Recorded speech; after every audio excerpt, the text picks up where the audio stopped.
Call to order the work session for March 7th, 2024 for the Glenn County Board of Education. We will start with items of information, and I'll turn it over to Dr. Spence. All right, we'll start with the January financials with Ms. Cody.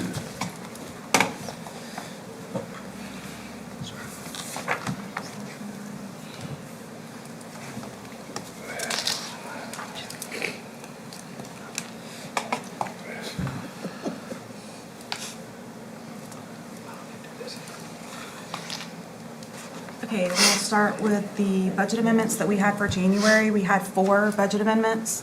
There were 3 increases, the dyslexia grant, the governor's rotation bonus, and an increase in the state preschool grant. And then we had a decrease for our fall QBE adjustment.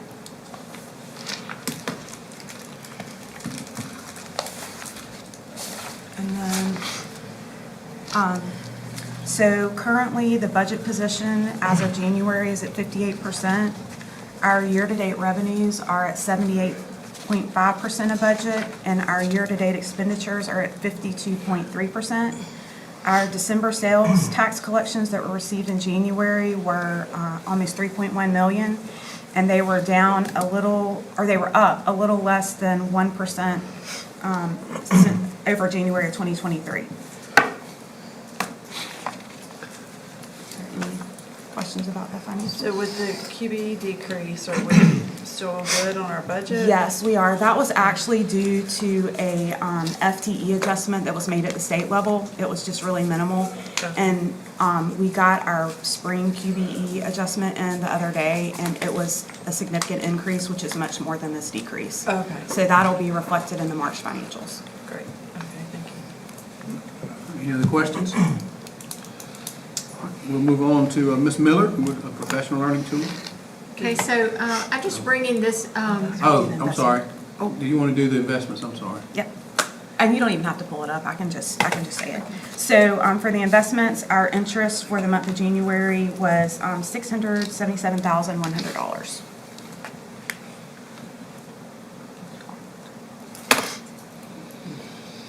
Any questions about the investments? Now we'll move with Ms. Miller for a professional learning tool. okay, so this is just, actually, our, last month, you all approved a June session of this Orton Gillingham reading dyslexia training for our teachers, and we had such overwhelming interest in the June session that we would like to add a July session. Again, it would be paid for through special education funding and through Title II-A funding for professional learning. And this would just, we had over 140 applicants for the June session, and we were only funding 60 teachers at that time. So this would help fund an additional number of teachers to be able to participate this summer in that training. And that's to help prepare them for the reading House Bill 538. So this will fulfill some of those professional learning requirements that are required by teachers. Will that cover the majority of the people that were interested? Yes, Between the two that will sessions? cover the majority of them. Thank you. So it's the same amount, same contract as what we had before, just. Each session only covers 60 participants, so we'll still have, what, 10?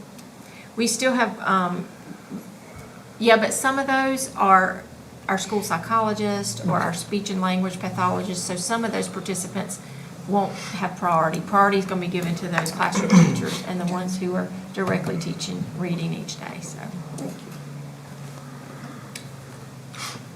Moving on to the Brunswick High School West entrance, Mr. Black.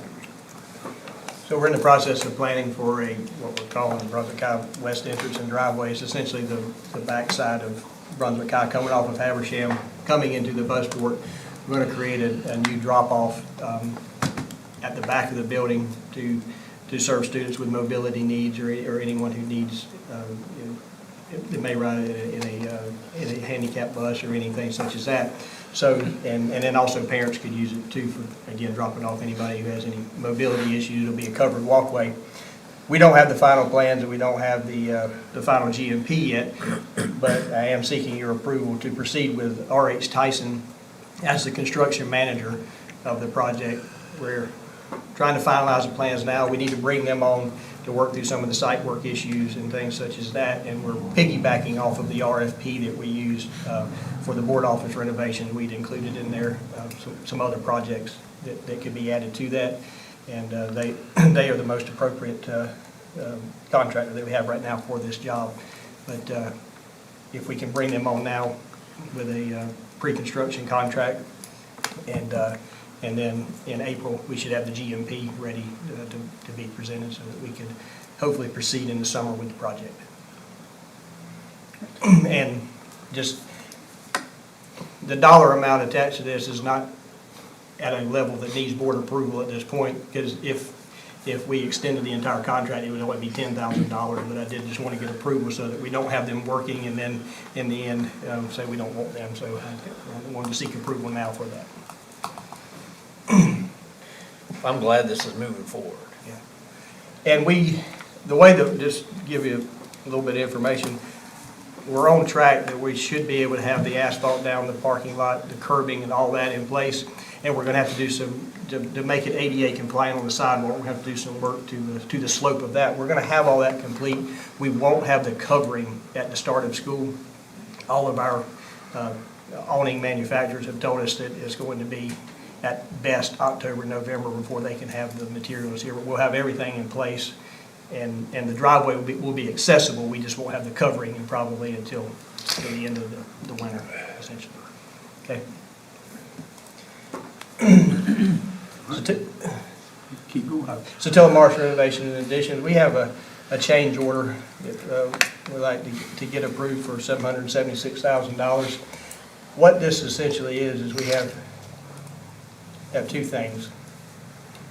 One part of it is what we're considering phase 1 and phase 2, which are some site work changes due to stormwater runoff that the county is essentially telling us we have to do to proceed with the project in order to discharge stormwater into the right of way. So that portion's $271,000. In addition to that, we're also would like to add additional parking. If you've been out there, there's a terrible traffic issue at Satilla Marsh. Even before the construction, is worse now. But so we're adding 55 parking spaces as well as doing some driveway improvements to the front to try to help offset some of that issue. So the total amount of it, again, is $776,900. And this does use up a portion of the contingency that we had in our site work allowance for phase 2. Questions?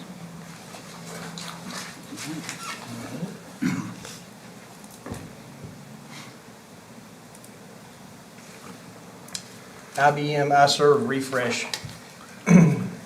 This is purchase of a new server as well as installation and support for this server. And kind of in the simplest terms, this will allow us to continue to access and use AS400 for the next 5 to 7 years. We're definitely going to have to access it as Ms. Cody and her staff roll over into Munis, but this will also allow us to access that back data. IBM's doing away with support and so we won't have access to that data unless we move forward with this. But again, this will give us the access and support we need to access the existing AS400 data. Any questions about the date? Greer Elementary fire alarm. All right, one more. The Greer Elementary fire alarm is the original alarm panel that was in the building that was built 20 plus years ago. And the parts are getting harder to find, as well as they're getting more expensive when we do find them.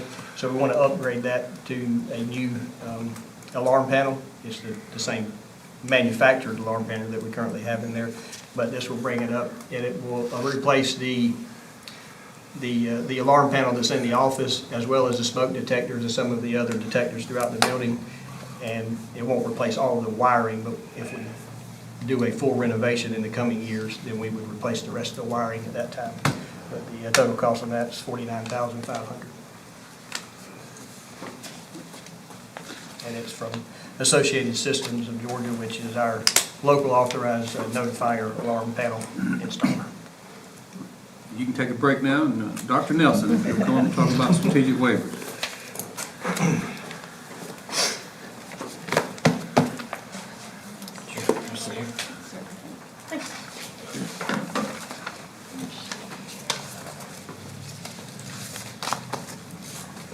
There's a bad glare right there. Okay. Good evening, everybody. I'm kind of joking, like if you come here often enough, eventually you're gonna have to come up here and talk. So, but seriously, I'm excited to be here tonight, and while I'm the person here with you tonight, kind of talking to you about our strategic waivers, sharing the overview with you, the effort would not be possible without everybody that you see here to my right. These people have been the help, the support, and the majority of the work, the team to my right, and the people who are in their departments as well. So just kind of for a little bit of background on strategic waivers, we originally began our journey with strategic waivers back in early 2015. And at that time, the Georgia Department of Education offered 3 different flexibility operating models.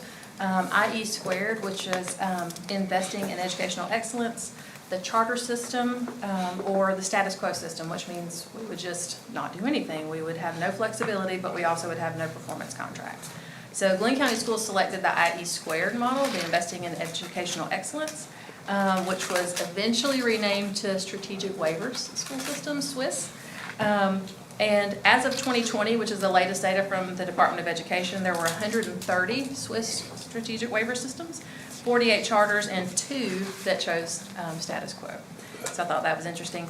Our original contract was set to take place from 2016-17 school year through the 2020-2021 school year for a total of 5 years. And the accountability that was put in place at that time was very specific and very measurable. Annually, each school had to meet a yearly target for CCRPI, or they had to beat the odds. But due to the pandemic and a lack of accountability data, the State Board of Education approved the Superintendent Wood's recommendation to extend SWIS contract terms, and that's where we are now. So now is the time for every school system in the state of Georgia who's a SWIS system to renew their contract. So, the current application has 3 broad flexibility categories: academic programs, human resources, and finance. And then within those broad categories, there's flexibility components that are called waivers. So within academic programs, there's 22 waiver options. Within human resources, there's 23 different waivers we can apply for, and then there are 10 within finance. And each of the waivers are either Title 20, which that's education, the Title 20 state statutes, or they're part of state board rules.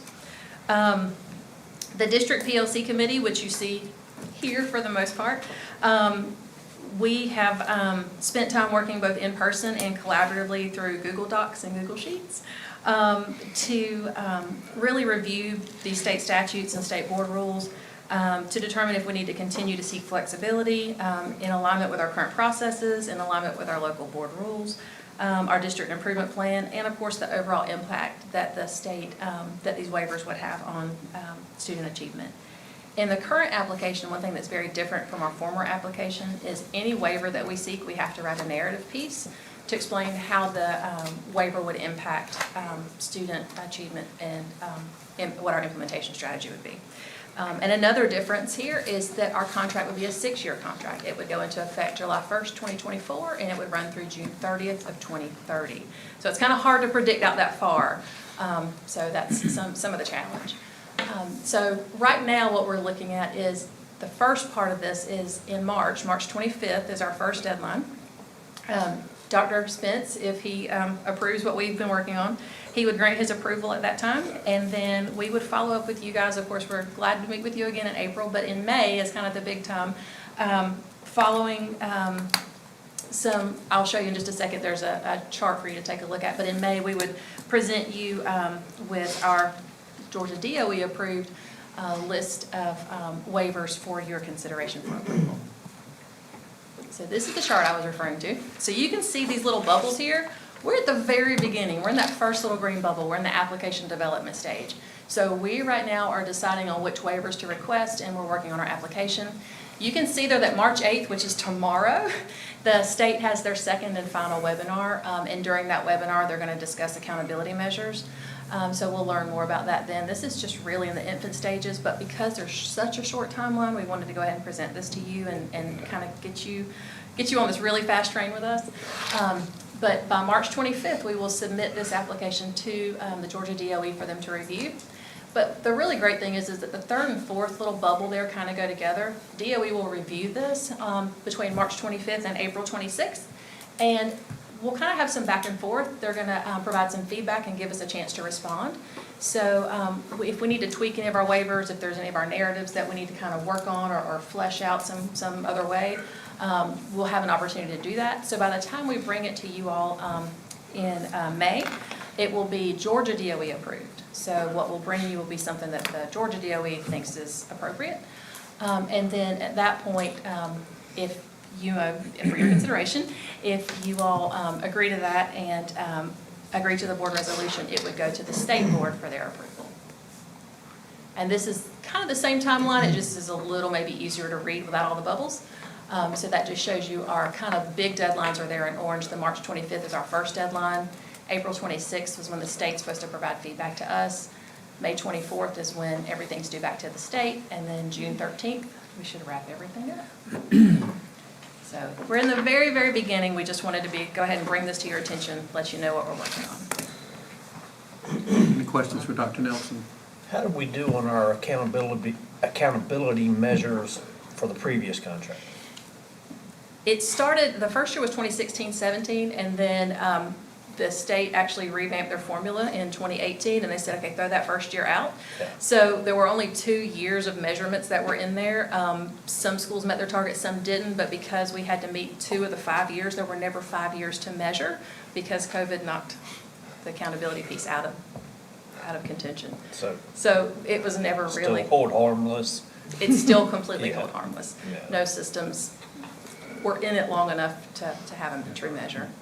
So we're not sure yet what the accountability is going to look like. I did hear from Susan Walker, she's the Director of Policy at DOE, who's kind of over this, and she did say that there would not be the accountability measures in terms of assessment data this time. So I'm not sure what the accountability measures are going to look like. It'll be very interesting to find out tomorrow. Anything else? Any other questions? Thank you for that great presentation. Thank you so much. I guess if we need to revisit anything in April. I'll be glad to, and I should have a lot more After your information by then as far as Yeah. accountability measures and those pieces, and I'm glad to provide you guys a kind of a list of where we are, because by then we'll have submitted something to DOE as far as what the waivers that we thought that, our group collaboratively thought that would be appropriate.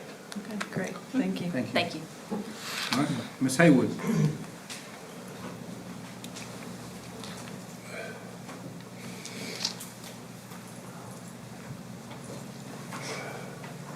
Good evening, everyone. Good evening.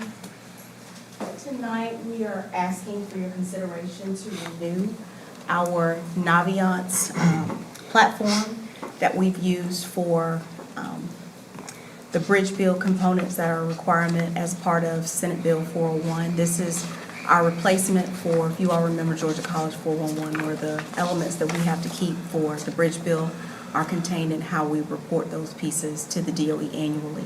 So this is our annual contract, and we would ask that you consider this for approval for the 24-25 school year. I'd be happy to answer any questions. Thank you. Mr. Blackerby, you're up again. All right. And I'm going to kind of combine the eSPOS projects and the good report, then we'll come back to B. That way, it's kind of a little bit easier to talk about it. So as far as the eSPOS projects, where we currently stand, the major work right now is focused at both Satilla Marsh and St. Simon's Elementary, both of which are moving along very well, and actually got some good news this week. St. Simon's, we're actually about 2 weeks ahead of schedule. We're going to, by March 18th, which is Monday after next, we will have moved into the new gym, and at that point, we're going to start shifting the traffic pattern around so that there'll be access to the actual real new front office of the building coming off of Demery. Still won't be the parking and the driveway won't be finalized yet, but we're going to shift the traffic pattern a little bit in that direction, because we're going to start what's going to be phase 5, which is the renovation of the 1943 building on Ocean Boulevard. So there'll be, if you visit that school, you'll see quite a change in the traffic pattern, as well as the way the students are accessing the cafeteria, because we've got to basically seal off that entire building.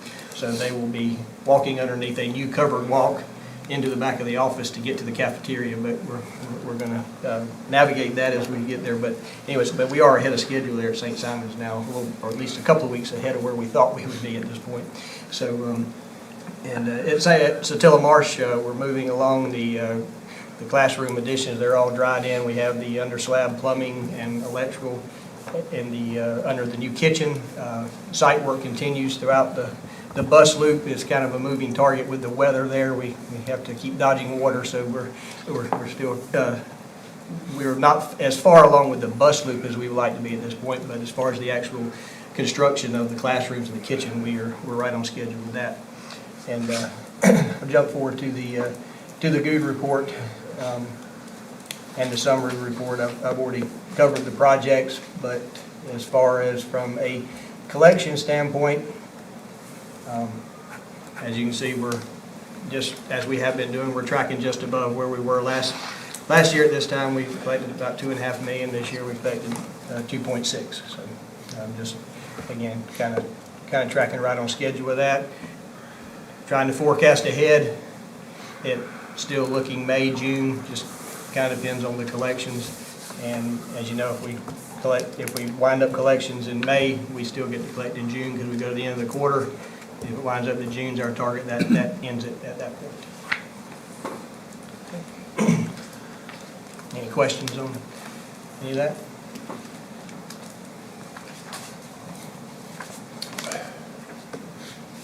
And then looking forward, we also have a proposed East Plus 5 list as we look at closing out the collection on East Plus 4.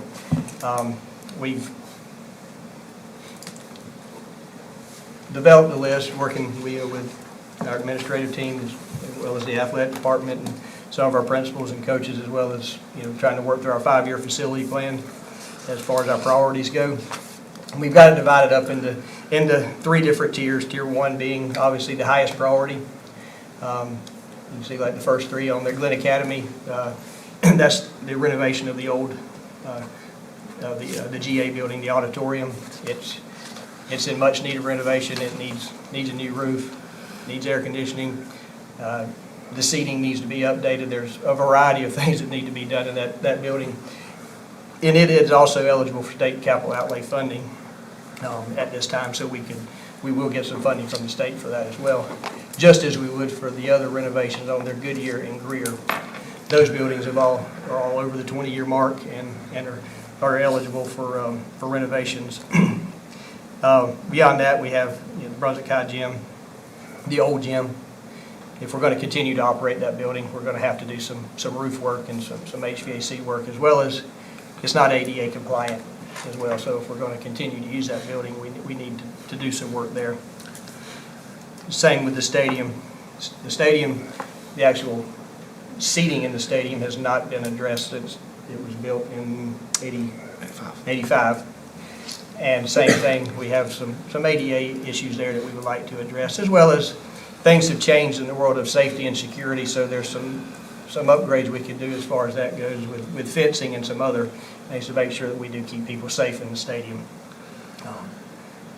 The only new construction we have in here, we do have multi-purpose facilities listed for the high schools, which would essentially be covered facilities that they would be open air. They could be used during the course of the regular school day for physical education activities, ROTC, those types of things, and then after school for band practices, athletic practices, and those types of things that may need to be out of inclement weather.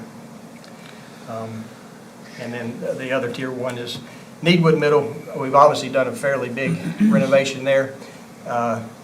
One wing was left off of that renovation because it was not eligible for capital outlay funding, so it was not in the original application. And so there is that remaining wing, as well as the parking lot. And there's several other parking lots on there too. I'm not going to go through the entire list, but Glen Middle, Jane Macon, they both as well need new parking lots. So, any questions on the list? So with the tier 1, we'll still be able to maximize all the capital outlay that we can? Yeah, definitely. And you continue to earn capital outlay each year, so it kind of depends on how much is in your savings account. Right. Right now, if we forecast it out, over the next 3 to 4 years, we definitely, for Glenn Academy, Goodyear, and Greer, we would have that money in there. And just, I can't remember off the top of my head, but Glenn Academy, for example, or Goodyear and Greer, they're both eligible for a little over $1.5 million each in fund. And actually, the GA building is eligible for about $1.5 million as well of state money. For those. It'll all be pay as you go, right? We're not gonna bond any of this, right? No, I'm not in favor of any I'm bond. not either. We haven't really talked about it too much yet, but. No, We don't need to bond anything. Okay. I don't think we would. I don't think we would have any need to do that if our collections stay the way they are.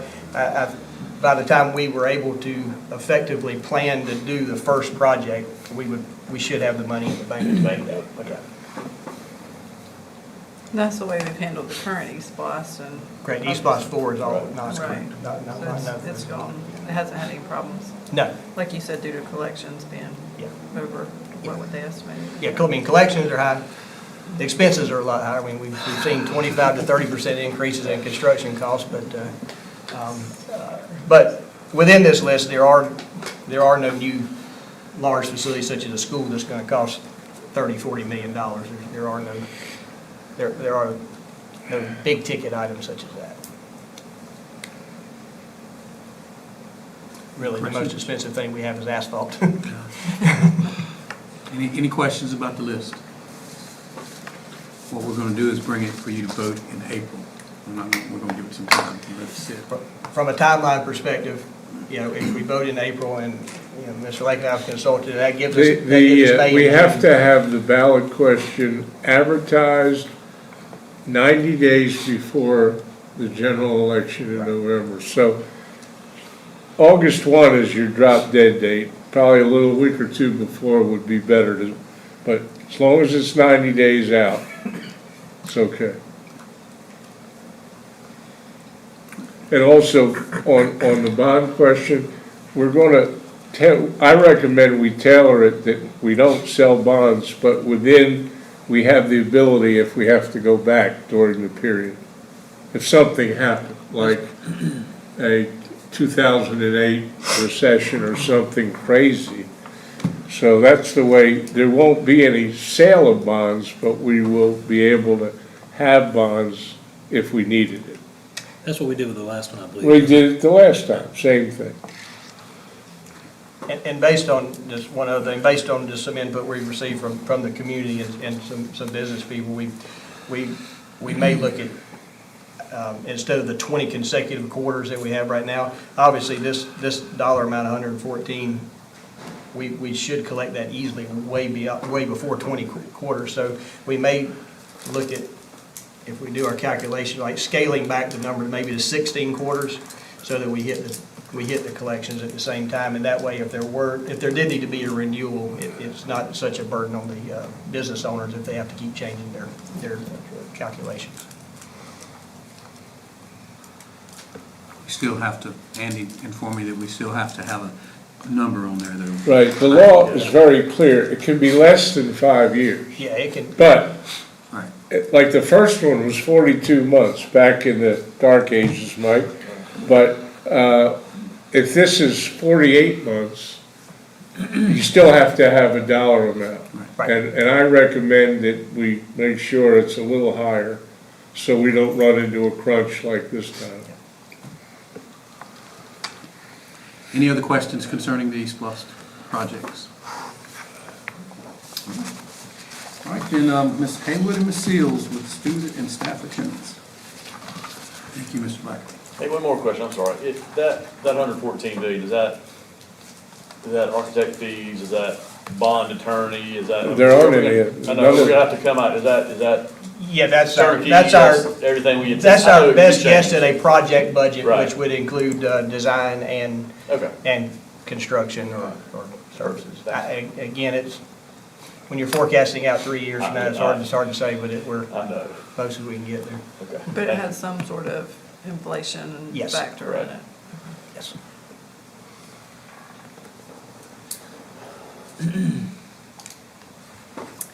Okay, so student attendance for the first semester, wanted to give you an update of where we were. This shows you, as we have in the past, traditionally given you the percentage and numbers of students by school, and we break it into several categories. We have the students with 0 absences, 1 to 5, 6 to 9, and then those that have 10 or more. And then we give you the total for each of those categories.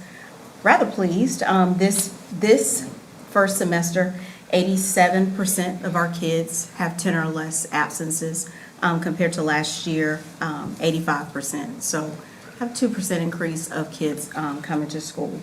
67.5% with 0 to 5 absences for the first semester. So kids are coming to school. I'm excited to say that. Won't get 100%, but I think any improvement is better than anything. So. Any questions about the student attendance? Okay. Ms. Seals?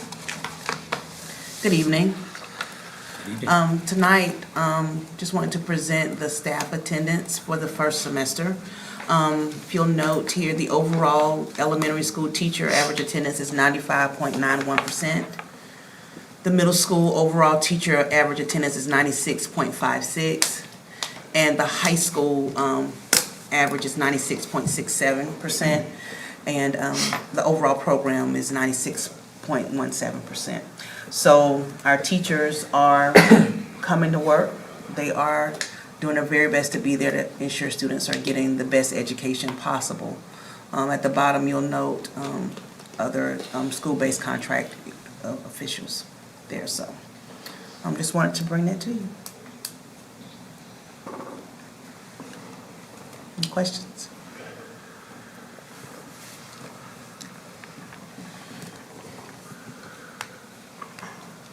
Any questions for Ms. Seals or Ms. Haywood? That is all I have, Ms. Sims. All right, thank you, everyone, and Dr. Spence. Let's see. So I am going to make a motion that we enter into executive session for land, legal, personnel, and security. So moved. Second. Okay. I don't know. She made the motion, y'all. Pay attention. Oh, sorry. We got 3 motions in one So second. I made the motion, and Mr. Halsey seconded it, right? Yes, ma'am. Okay. Does anybody have anything to add to that? Okay. Yeah, I think that would be it. Okay, all in favor of returning to executive session? Thank you. At 5:34. So move to move.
Motion to adjourn.